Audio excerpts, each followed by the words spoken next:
আমি আমার ভাষায় এই জন্য অনেক সময় লোকেরা বলে লেডি ফেরাউন বলে, নব্য আবু জেহেল বলে, নব্য ফেরাউন বলে হাসিনাকে।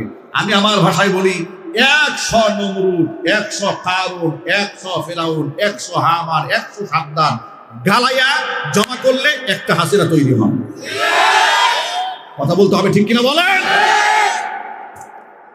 ফেরাউন এতগুলো আলেম হত্যা করেছিল? কথা বলে না কেন? ফেরাউন আয়নাঘর বানিয়েছিল, নমরুদ আয়নাঘর বানিয়েছিল? বানায়নি, হাসিনা বানিয়েছিল। কিছু কিছু লোকেরা বলে আগেই তো ভালো ছিলাম। আহারে কপাল পোড়া, আহারে কপাল পোড়া। আগে কি করে ভালো ছিলেন আপনি? আপনি ভালো ছিলেন কারণ আপনি ছিলেন চোর বাটপার। কথা বলেন, এই জন্য আপনি ভালো ছিলেন। এদেশে আলেমরা তো খারাপ ছিল। আলেমরা কি অবস্থায় ছিল? একটা ওয়াজ মাহফিলে স্টেজে উঠা মাত্র ডান দিকে তাকাইতে হতো, বাম দিকে, সামনে পেছনে কি আছে, কে যেন এসে আমার সামনে থেকে মাইকটা টান দিয়ে নিয়ে যায়। কথা বলেন। চট্টগ্রামে এক মাহফিলে গেলাম, হালি শহরে, ল্যামিনেটিং করে শর্তগুলো লিখে দিয়েছে থানা থেকে, 14টা শর্ত। 14 শর্তের ভিতরে আমাকে ওয়াজ করতে হবে। পাগলা বেটা, একটা সীমা থাকা দরকার। এর মধ্যে প্রথমতম শর্ত দিয়েছে, আকার ইঙ্গিতেও সরকারের বিরুদ্ধে কোনো বক্তব্য দেওয়া যাবে না। আকার ইঙ্গিতেও দেওয়া যাবে না। এর মানে ওরা জানে, ওরা খুব ভালো করে জানে যে আমরা যে কুকাম করি এটা ইশারা বললো আমাদের সব ফাঁস হয়ে যায়। কথা বলতে হবে, ঠিক কিনা বলেন? ওরা খুব ভালো করে জানে যে আমরা যে পরিমাণ ইসলাম বিরোধী কাজ করি, এর হুজুরের যদি ইশারাও মারে আমাদের বলটাও হুজুর। এই জন্য ইশারাও সহ্য হয় না ওদের। আমাকে 2018 সালে স্টেজ থেকে নামায় নিয়ে গেল, মাহফিল থেকে। জিজ্ঞেস করলাম কোথায় নিয়ে যাচ্ছেন? বলে থানায়।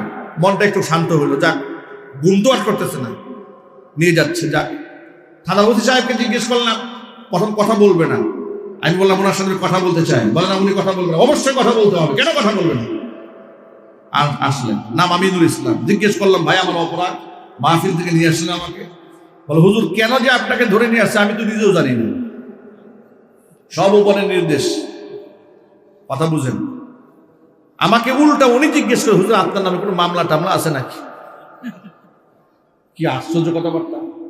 ওসি আমারে জিজ্ঞেস করে আমার নাম মামলা আছে নাকি, কেন আমাকে ধরা হয়েছে, ওসি নিজে জানেন।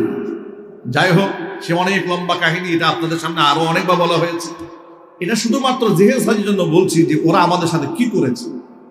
এরপরে সকালবেলা কোর্টে হাজির করা হলো, হাতের মধ্যে হ্যান্ডকাপ পরিয়েছে, মোটা একটা গরু রশি দিয়ে বাঁধছে, সিরিয়ালে 7 জনকে গরু রশি দিয়ে বাঁধছে। গরু ছাগলকে যেমন টেনে নিয়ে যায় না, ওরা আমাদেরকে সেইভাবে টেনে নিয়ে গেল। আহারে দুঃখ মনে লাগে কি জানেন?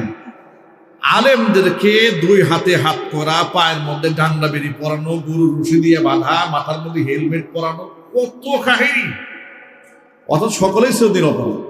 এদেরকে আপনি আদালত প্রাঙ্গণে উঠাই এমন নির্যাতন করলেন। আর আজকে ইসকনের প্রভু তথাকথিত বাংলাদেশের সবচেয়ে ভয়ঙ্কর দুশ্মন, স্বাধীনতার দুশ্মন, রাষ্ট্রদ্রোহিতার মামলায় যে ইতিমধ্যে কারাগারে গিয়েছে, বাংলাদেশের পতাকার উপরে গেরুয়া পতাকা টানিয়েছে, অসংখ্য মানুষকে তারা হত্যা করেছে এবং অসংখ্য বলৎকারের মতো জঘন্য পাপাচারের সাথে জড়িত এই লোকটাকে আদালতে আনা হয়েছে। হাতের মধ্যে কোনো হ্যান্ডকাপ নাই, কোনো ডান্ডা বেরি নাই, কিচ্ছু করানো হয় নাই। হঠাৎ করে ইসকনের প্রতি বর্তমান প্রশাসনের এত পিরিত জাগলো কেন? কথা বলতে হবে তো, জোরে বলেন না কেন? আপনারা আওয়াজ তুলবেন। আপনারা যদি আবার পুতায়া যান তাহলে কি পরিমাণ মার্জের সামনে খাইতে হবে আগে সোজা হয়ে যান।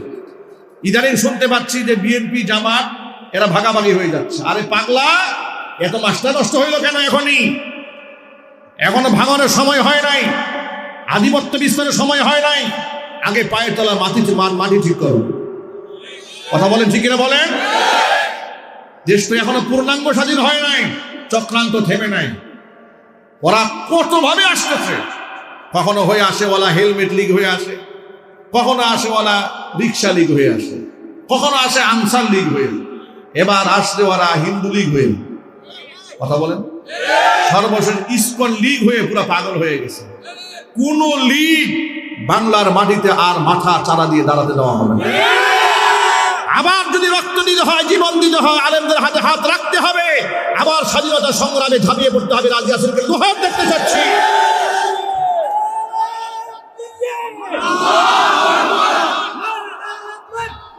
আল্লাহু আকবার। প্রিয় বন্ধুগণ, সময় হাতে একেবারেই কম। এরপর আমাকে উঠালো আদালতে। মামলায় লিখেছে গোপন বৈঠক থেকে আমাকে ধরা হয়েছে। আমরা 1-150 মানুষ ছিলাম সেখানে, লিখেছে মামলায়। পুলিশ যখন ধাওয়া দিয়েছে সব পালাইছে, আমরা 7 জন পালাইতে পারি নাই। আমার পকেটে 16টা ককটেল বোমা পাওয়া গেছে। মামলা কত বোতল খাইলি এত সুন্দর মামলা লেখা যায় বলেন তো? কথা বলে না কেন? কত কেজি গাঁজা খেলে এগুলো লেখা যায়?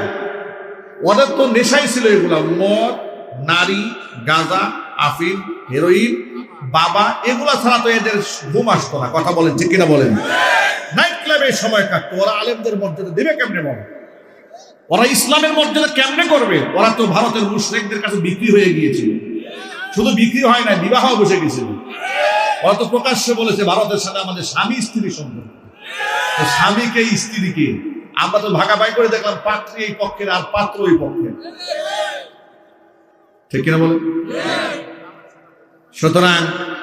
সুতরাং সময় মতো পাত্রী ঠিকই পাত্রের কুলে গিয়ে উঠেছে।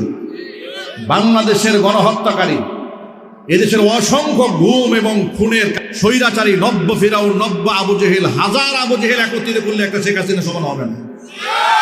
এরকম একটা লোককে যারা আশ্রয় দিয়েছে তারা প্রকারান্তরে বাংলাদেশের জাতিসত্তার সাথে যুদ্ধ ঘোষণা করেছে।